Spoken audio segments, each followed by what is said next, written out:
جس نے پوری دنیا میں اللہ کے دین کو پھیلایا اور جو پوری دنیا کے لیے رحمت بن کر آیا، یعنی ہمارے پیارے نبی کریم صلی اللہ علیہ وآلہ وسلم۔ رسول اکرم صلی اللہ علیہ وآلہ وسلم کی سربراہی میں جب مسلمانوں نے مکہ فتح کر لیا تو اس وقت رسول اکرم نے دیکھا کہ مکہ کی ایک ضعیف عورت سر پر ایک بھاری گٹھلی لیے بھاگی جا رہی ہے۔ آپ کو اس بوڑھی عورت پر ترس آیا کہ بڑھاپے کے باوجود اس نے سر پر گٹھلی کا بوجھ لادا ہوا ہے۔ آپ اس بڑھیا کے قریب آئے اور اس سے وجہ پوچھی کہ وہ اتنا بوجھ سر پر اٹھا کر کہاں جا رہی ہے۔ اس بڑھیا نے کہا، اے بیٹے، میں محمد نامی ایک شخص کے خوف سے مکہ چھوڑ کر جا رہی ہوں کہ کہیں وہ مجھ سے میرا مذہب نہ چھڑا دے۔ آپ یہ سن کر مسکرائے اور اس بڑھیا سے کہا، مائی، اتنی بھاری گٹھلی تو کیسے اٹھائے گی؟ لا، یہ بوجھ مجھے دے دے۔ یہ کہہ کر آپ نے وہ گٹھلی اپنے سر پر اٹھا لی اور بڑھیا کے ساتھ چل پڑے۔ تمام راستے وہ بڑھیا محمد کو برا بلا کہتی رہی اور آپ صلی اللہ علیہ وآلہ وسلم نہایت صبر و تحمل سے سنتے رہے۔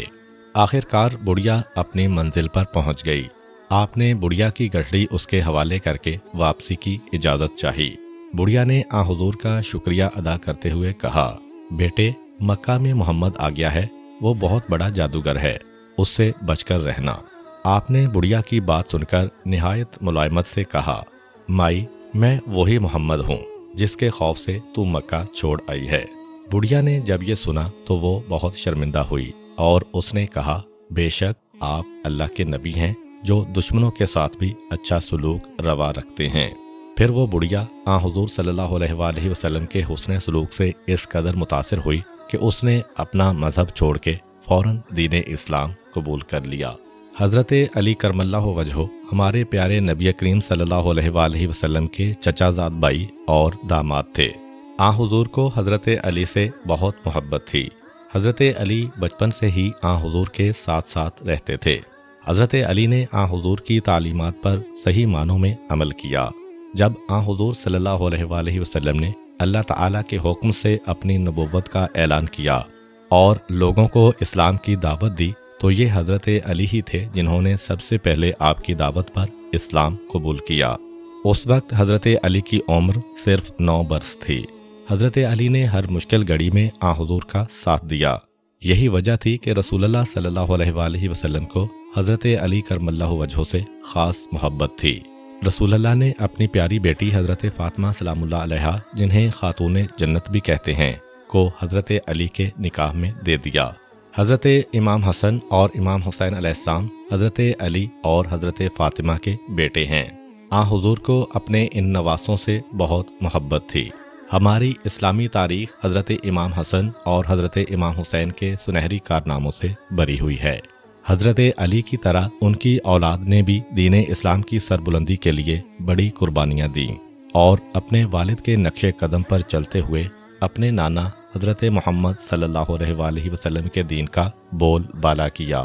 بلا شبہ یہ حضرت علی اور حضرت فاطمہ کی تربیت کا اثر تھا۔ حضرت علی کی تمام زندگی یعنی بچپن سے لے کر شہادت تک اسلام کے لیے وقف تھی۔ حضرت علی کو ہر جنگ میں آن حضور کے ساتھ رہنے کا شرف حاصل ہے۔ ان تمام جنگوں میں حضرت علی نے بڑی بہادری اور شجاعت کے جوہر دکھائے، اسی لیے انہیں شیر خدا کا لقب ملا، جس کا مطلب ہے خدا کا شیر۔ بہادر ہونے کے ساتھ ساتھ حضرت علی میں ایک اور بڑی خوبی یہ تھی کہ علم اور دانائی میں بھی آپ کا کوئی ثانی نہیں تھا، اسی لیے آپ کو باب العلم یعنی علم کا دروازہ کہا جاتا ہے۔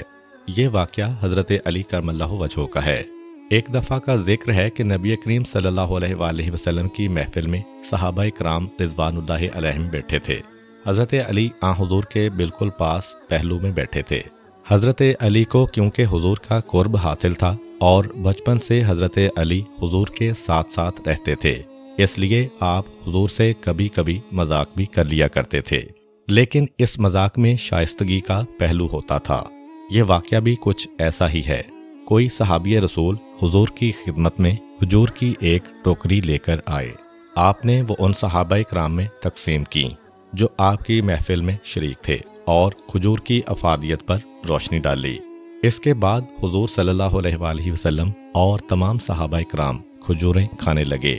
حضرت علی جو حضور کے پہلو میں بیٹھے کھجوریں کھا رہے تھے، اچانک انہیں کچھ سوجا کہ انہوں نے کھجوریں کھا کر ان کی گٹھلیاں حضور کے سامنے اس جگہ رکھنی شروع کر دیں جہاں پر حضور اپنی کھجوروں کی گٹھلیاں رکھ رہے تھے۔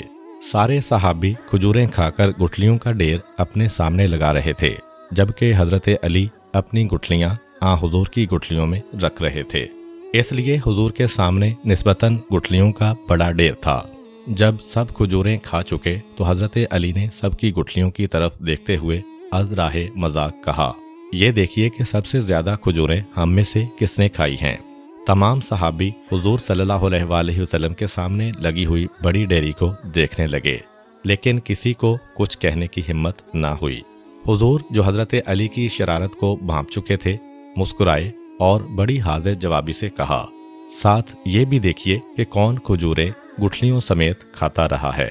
اس پر تمام صحابہ حضرت علی کی طرف دیکھنے لگے، کیونکہ ان کے سامنے گٹھلیوں کا ڈھیر نہیں تھا۔ اب تمام صحابہ حضرت علی کی شرارت کو سمجھ چکے تھے اور سب ہنسنے لگے۔ حضرت فضیل اسلام قبول کرنے سے پہلے ایک مشہور ڈاکو تھے۔ وہ عرب کے صحرا میں قافلوں کو لوٹا کرتے تھے۔ لوگوں کے دلوں پر ان کی داغ بیٹھی ہوئی تھی۔ صحرا سے گزرنے والا کوئی قافلہ ان کی لوٹ مار سے محفوظ نہ تھا، لیکن جیسے ہی انہوں نے اسلام قبول کیا اور سچے دل سے توبہ کی تو ان کی زندگی بدل گئی۔ ان کا دل اسلام کے نور سے روشن ہو گیا۔ حضرت فضیل کے اسلام قبول کرنے کا واقعہ کچھ یوں ہے کہ ایک بار ایک قافلے نے آرام کی غرض سے صحرا میں پڑاؤ کیا۔ قافلے میں موجود ایک شخص قرآن کریم کی تلاوت کر رہا تھا۔ حضرت فضیل قافلے کو لوٹنے کی غرض سے وہاں پہنچے تو قرآن پاک کی تلاوت نے ان کے دل پر اثر کیا اور وہ تلاوت غور سے سننے لگے۔ جب انہوں نے ایک آیت سنی جس کا ترجمہ یہ ہے، اہل ایمان کے لیے وقت نہیں آیا کہ ان کے دل خدا کے خوف سے خوفزدہ ہو جائیں۔ اس آیت کا حضرت فضیل کے دل پر گہرا اثر ہوا۔ انہوں نے پشیمان ہوتے ہوئے کہا، اب وہ وقت آ چکا ہے کہ ہم اللہ کی راہ پر چل پڑیں۔ یہ کہہ کر وہ زارو کتار رونے لگے۔ روتے روتے ان کے کانوں میں یہ الفاظ پڑے۔ قافلے میں سے کوئی شخص کہہ رہا تھا کہ سنا ہے اس راستے میں فضیل ڈاکو ہے، لہٰذا ہمیں راستہ بدل لینا چاہیے۔ حضرت فضیل نے جب یہ الفاظ سنے تو انہوں نے اونچی آواز میں کہا، لوگو اب تم بے خوف ہو جاؤ، میں نے ڈاکوں سے توبہ کر لی ہے، میں ہی فضیل ہوں اور میں نے اب اسلام قبول کر لیا ہے۔ اس کے بعد انہوں نے جن لوگوں کو اذیتیں پہنچائی تھیں، جن کا مال لوٹا تھا، ان سے معافی مانگ لی۔ کہتے ہیں ایک یہودی نے حضرت فضیل کو معاف کرنے سے انکار کر دیا اور یہ شرط عائد کی کہ اگر تم سامنے والی پہاڑی کو اپنی جگہ سے ہٹا دو تو میں تمہیں معاف کر دوں گا۔ حضرت فضیل نے فوراً مٹی ہٹانا شروع کر دی۔ اتفاق سے خدا کا کرنا ایسا ہوا کہ اسی وقت تیز آندھی چلنا شروع ہو گئی اور دیکھتے ہی دیکھتے وہ پہاڑی اپنی جگہ سے ہٹ گئی۔ یہودی نے یہ دیکھ کر اپنے دل سے حضرت فضیل کے لیے جو نفرت تھی نکال دی اور کہا، میں نے خود سے یہ عہد کر رکھا تھا کہ جب تک فضیل میرا مال واپس نہیں دے گا میں اسے معاف نہیں کروں گا، لہٰذا تم میرے تکیے کے نیچے رکھی ہوئی اشرفیوں کی تھیلی اٹھا کر مجھے دے دو تاکہ میرا عہد بھی پورا ہو جائے۔ چنانچہ حضرت فضیل نے ایسا ہی کیا۔ اس کے بعد اس یہودی نے ایک اور شرط رکھی کہ پہلے تم مجھے مسلمان کرو پھر میں تمہیں معاف کروں گا۔ حضرت فضیل نے کلمہ پڑھا کر اس یہودی کو مسلمان کیا۔ اسلام قبول کرنے کے بعد اس یہودی نے بتایا کہ میرے مسلمان ہونے کی وجہ یہ تھی کہ میں نے توریت میں پڑھ رکھا تھا کہ اگر سچے دل سے توبہ کرنے والا مٹی کو بھی ہاتھ لگائے تو وہ سونا بن جاتی ہے، اور میں یہ دیکھنا چاہتا تھا کہ کیا تم نے سچے دل سے توبہ کر لی ہے۔ اب مجھے تمہاری اور تمہارے مذہب کی سچائی پر پورا بھروسہ ہے، اس لیے میں نے اسلام قبول کر لیا۔ عراق میں ایک ندی کے کنارے مشہور شہر کوفہ آباد تھا۔ یہ شہر علم و ادب اور تہذیب کے حوالوں سے اپنی مثال آپ تھا۔ حضور صلی اللہ علیہ وآلہ وسلم کے عہد کے بعد بھی اس شہر میں بڑے بڑے عالم و بزرگ پیدا ہوئے۔ حضرت امام ابو حنیفہ رحمۃ اللہ علیہ کا تعلق بھی اسی شہر سے تھا۔ یہ امام ابو حنیفہ کے بچپن کا واقعہ ہے کہ ایک کافر جو بہت عالم فاضل تھا اور اسے اپنے علم و فضل پر بڑا گھمنڈ تھا،